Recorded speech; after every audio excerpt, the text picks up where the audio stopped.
ನಮಸ್ಕಾರ. ನಂಬಿಕೆ ಮತ್ತು ಭಕ್ತಿಯ ಕಥೆಗಳು ಯಾವತ್ತಿಗೂ ಒಂಥರ ಕುತೂಹಲ ಮೂಡಿಸುತ್ತವಲ್ವಾ? ಸರಿ, ನೇರವಾಗಿ ವಿಷಯಕ್ಕೆ ಬರೋಣ. ಇವತ್ತು ನಾವು ಶ್ರೀ ಹವಾ ಮಲ್ಲಿನಾಥ ಮಹಾರಾಜರ ಅನುಯಾಯಿಗಳು ಹಂಚಿಕೊಂಡಿರುವ ವಿಶಿಷ್ಟ ಅನುಭವಗಳು ಮತ್ತು ಅವರ ಆಧ್ಯಾತ್ಮಿಕ ಪಯಣದ ಬಗ್ಗೆ ಲಭ್ಯವಿರುವ ಮಾಹಿತಿಯನ್ನು ವಿಶ್ಲೇಷಣೆ ಮಾಡಲಿದ್ದೇವೆ. ಭಕ್ತರ ನಂಬಿಕೆಗಳು ಹೇಗಿವೆ, ಅವರ ಪವಾಡ ಸದೃಶ ಅನುಭವಗಳೇನು ಮತ್ತು ಅವರ ಭಕ್ತಿಯ ನೈಜ ಚಿತ್ರಣ ಹೇಗಿದೆ ಅನ್ನೋದನ್ನು ಬಹಳ ವ್ಯವಸ್ಥಿತವಾಗಿ ಅರ್ಥ ಮಾಡ್ಕೊಳ್ಳೋಣ ಬನ್ನಿ. ಒಬ್ಬರು ಭಕ್ತರು ಹಂಚಿಕೊಂಡಿರುವ ಈ ಮಾತನ್ನೊಮ್ಮೆ ಗಮನಿಸಿ. ನಾನು ಅವರ ಆಶೀರ್ವಾದಕ್ಕಾಗಿ 15 ವರ್ಷಗಳ ಕಾಲ ಕಾಯುತ್ತಿದ್ದೆ. ಇದು ನನ್ನ ಸ್ವಂತ ಅನುಭವ. ಬರೋಬ್ಬರಿ 15 ವರ್ಷ. ಇದು ಎಷ್ಟೊಂದು ಆಳವಾದ ಮತ್ತು ನೇರವಾದ ಮಾತು ಅಲ್ವಾ? ಇದು ಸುಮ್ಮನೆ ಹೇಳಿದ ಮಾತಲ್ಲ, ಬದಲಾಗಿ ಆ ಭಕ್ತರ ನೈಜ ಸಾಕ್ಷ್ಯ. ಮಹಾರಾಜರ ಜೊತೆಗಿನ ಅವರ ಭಾವನಾತ್ಮಕ ಸಂಪರ್ಕ ಎಷ್ಟು ಪ್ರಬಲವಾಗಿದೆ ಅನ್ನೋದನ್ನು ಇದು ಅದ್ಭುತವಾಗಿ ಚಿತ್ರಿಸುತ್ತೆ. ಇಂತಹ ಮಾತುಗಳು ಆ ನಂಬಿಕೆಯ ಹಿಂದಿರುವ ದಶಕಗಳ ತಾಳ್ಮೆ ಮತ್ತು ಸಮರ್ಪಣಾ ಭಾವವನ್ನು ನಮಗೆ ಸ್ಪಷ್ಟವಾಗಿ ತೋರಿಸ್ತವೆ. ಮುಂದೆ ನಾವು ನೋಡಬೇಕಾಗಿರೋದು ಈ ಭಕ್ತಿಯ ನಾದಗಳ ಬಗ್ಗೆ. ಭಕ್ತರು ತಮ್ಮ ಆಧ್ಯಾತ್ಮಿಕ ಗುರುಗಳೊಂದಿಗೆ ಕನೆಕ್ಟ್ ಆಗಲು ಬಳಸುವ ಸಾಂಪ್ರದಾಯಿಕ ಭಕ್ತಿಗೀತೆಗಳು ಅತ್ಯಂತ ಭಾವಪೂರ್ಣವಾಗಿವೆ. ಇಲ್ಲಿ ನಿಜಕ್ಕೂ ಆಸಕ್ತಿದಾಯಕವಾದ ವಿಚಾರ ಅಂದರೆ ಈ ನಿರ್ದಿಷ್ಟ ಸಾಲು, ಓಂಕಾರ ಸ್ವರೂಪ, ಭವರೋಗದ ವೈದ್ಯ. ಇಲ್ಲಿ ಗಮನಿಸಬೇಕಾದ ಮುಖ್ಯ ಅಂಶ ಏನಪ್ಪಾ ಅಂದರೆ, ಭಕ್ತರು ಇವನ್ನ ಕೇವಲ ಒಬ್ಬ ಆಧ್ಯಾತ್ಮಿಕ ಗುರುವನ್ನಾಗಿ ಮಾತ್ರ ನೋಡ್ತಾ ಇಲ್ಲ, ಬದಲಾಗಿ ದೈನಂದಿನ ಜೀವನದ ಕಷ್ಟಗಳು ಮತ್ತು ಲೌಕಿಕ ಸಂಕಟಗಳನ್ನು ಗುಣಪಡಿಸುವ ನೇರ ವೈದ್ಯರ ರೂಪದಲ್ಲಿ ಪೂಜಿಸ್ತಾರೆ.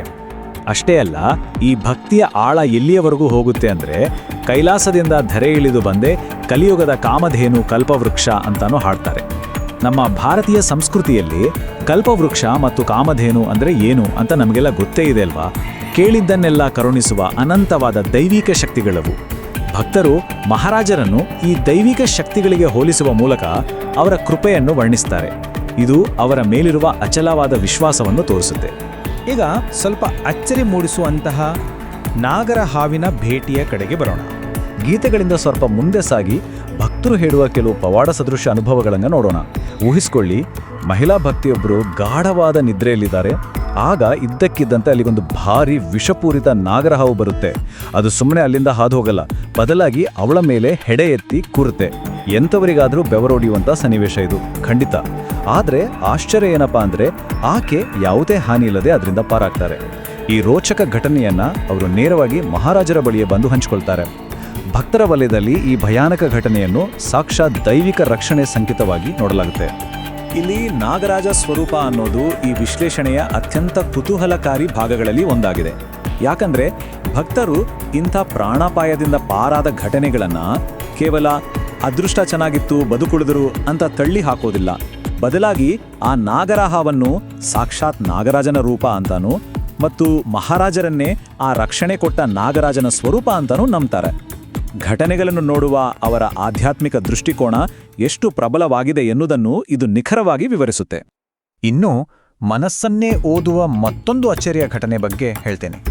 ಈ ಕತೆ ಒಬ್ಬ ಭಕ್ತರು ತಮ್ಮ ನಂಬಿಕೆಯ ದೃಢೀಕರಣಕ್ಕಾಗಿ ಹೇಗೆ ಕಾಯ್ತಾ ಇದ್ರು ಅನ್ನೋದನ್ನು ವಿವರಿಸುತ್ತೆ. ಸುಮಾರು 15 ವರ್ಷಗಳ ಹಿಂದೆ ಮಹಾರಾಜರ ದರ್ಶನಕ್ಕಾಗಿ ಇವರ ಕಾಯುವಿಕೆ ಶುರುವಾಗುತ್ತೆ. ಇತ್ತೀಚೆಗಷ್ಟೇ ಬೆಂಗಳೂರಿನ ನೈಸ್ ರೋಡ್ ಬಳಿ ನಡೆದ ಒಂದು ದೊಡ್ಡ ಕಾರ್ಯಕ್ರಮದಲ್ಲಿ ಇವರಿಗೆ ಮೊದಲ ಬಾರಿಗೆ ಆಶೀರ್ವಾದ ಸಿಗುತ್ತೆ. ಆಮೇಲೆ ಓರಿಯನ್ ಮಾಲ್ ಮತ್ತು ಇಸ್ಕಾನ್ ದೇವಸ್ಥಾನದ ಸಮೀಪದ ಬಸವ ಉದ್ಯಾನವನದಲ್ಲಿ ಒಂದು ಬೃಹತ್ ಸಭೆ ನಡೆಯುತ್ತೆ. ಸಾಮಾನ್ಯವಾಗಿ ಬೆಂಗಳೂರಿನ ಈ ಪ್ರಮುಖ ಸ್ಥಳಗಳಲ್ಲಿ ಇಂಥ ಕಾರ್ಯಕ್ರಮಗಳಿಗೆ ಪರ್ಮಿಷನ್ ಸಿಗೋದು ಬಹಳನೇ ಕಷ್ಟ. ಆದರೆ ಅಲ್ಲಿ ನಡೆದ ಒಂದು ವಿಶೇಷವಾದ ಘಟನೆ ನಿಜಕ್ಕೂ ಆ ಭಕ್ತರ ನಂಬಿಕೆಯನ್ನ ಮತ್ತಷ್ಟು ಗಟ್ಟಿ ಮಾಡುತ್ತೆ. ಏನಾಗುತ್ತೆ ಗೊತ್ತಾ? ಆ ಭಕ್ತರು ತಮ್ಮ ವಾಹನ ಮತ್ತು ಹಣದ ಬಗ್ಗೆ ಕೇವಲ ತಮ್ಮ ಮನಸ್ಸಿನಲ್ಲೇ ಒಳಗೊಳಗೆ ಯೋಚನೆ ಮಾಡ್ತಾ ಇರ್ತಾರೆ. ಆದರೆ ಆಶ್ಚರ್ಯ ಅಂದ್ರೆ, ಯಾರಿಗೂ ಹೇಳದ ಆ ಗುಪ್ತ ಆಲೋಚನೆಯನ್ನ ಮಹಾರಾಜರು ಅಕ್ಷರಶಃ ಯಥಾವತ್ತಾಗಿ ಜೋರಾಗಿ ಹೇಳ್ಬಿಡ್ತಾರೆ. ಇದನ್ನು ಕೇಳಿದ ಆ ಭಕ್ತರಿಗೆ ಇವರು ನಡೆದಾಡುವ ದೇವರು ಅನ್ನೋ ನಂಬಿಕೆ ಸಂಪೂರ್ಣವಾಗಿ ದೃಢವಾಗಿಬಿಡುತ್ತೆ. ನಂಬಿಕೆಯ ಬಲವನ್ನು ಬಿಂಬಿಸುವ ಅದ್ಭುತ ಉದಾಹರಣೆ ಇದು. ಇದೇ ನಡೆದಾಡುವ ದೇವರು ಅನ್ನೋ ಪರಿಕಲ್ಪನೆಯನ್ನ ನಾವೀಗ ಸ್ವಲ್ಪ ಆಳವಾಗಿ ನೋಡೋಣ. ಈ ವೈಯಕ್ತಿಕ ಅನುಭವಗಳಿಂದ ಸ್ವಲ್ಪ ಹೊರಬಂದು ವಿಶಾಲವಾದ ಸಮುದಾಯದ ಮೇಲೆ ಅವರ ಪ್ರಭಾವ ಹೇಗಿದೆ ಅಂತ ನೋಡೋಣ.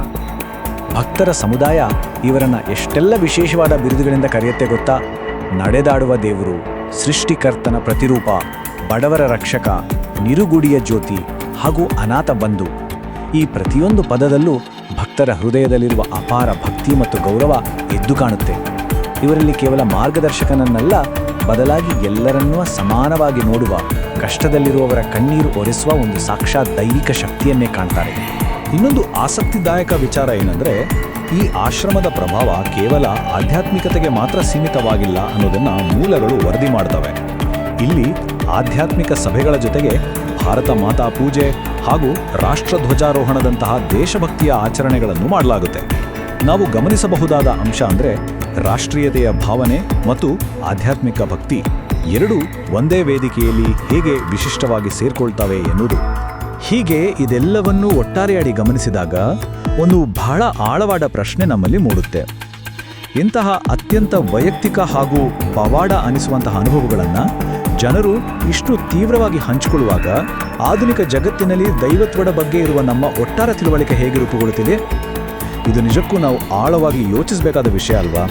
ಹಂಚಿಕೊಂಡ ನಂಬಿಕೆಗಳು, ಹಾಡುಗಳು ಮತ್ತು ಕಥೆಗಳು ಸಮಾಜದಲ್ಲಿ ಎಷ್ಟು ಅಗಾಧವಾದ ಶಕ್ತಿಯನ್ನು ಹೊಂದಿವೆ ಅನ್ನೋದನ್ನು ಈ ಮಾಹಿತಿಯ ವಿಶ್ಲೇಷಣೆ ನಮಗೆ ಮನವರಿಕೆ ಮಾಡಿಕೊಟ್ಟಿದೆ.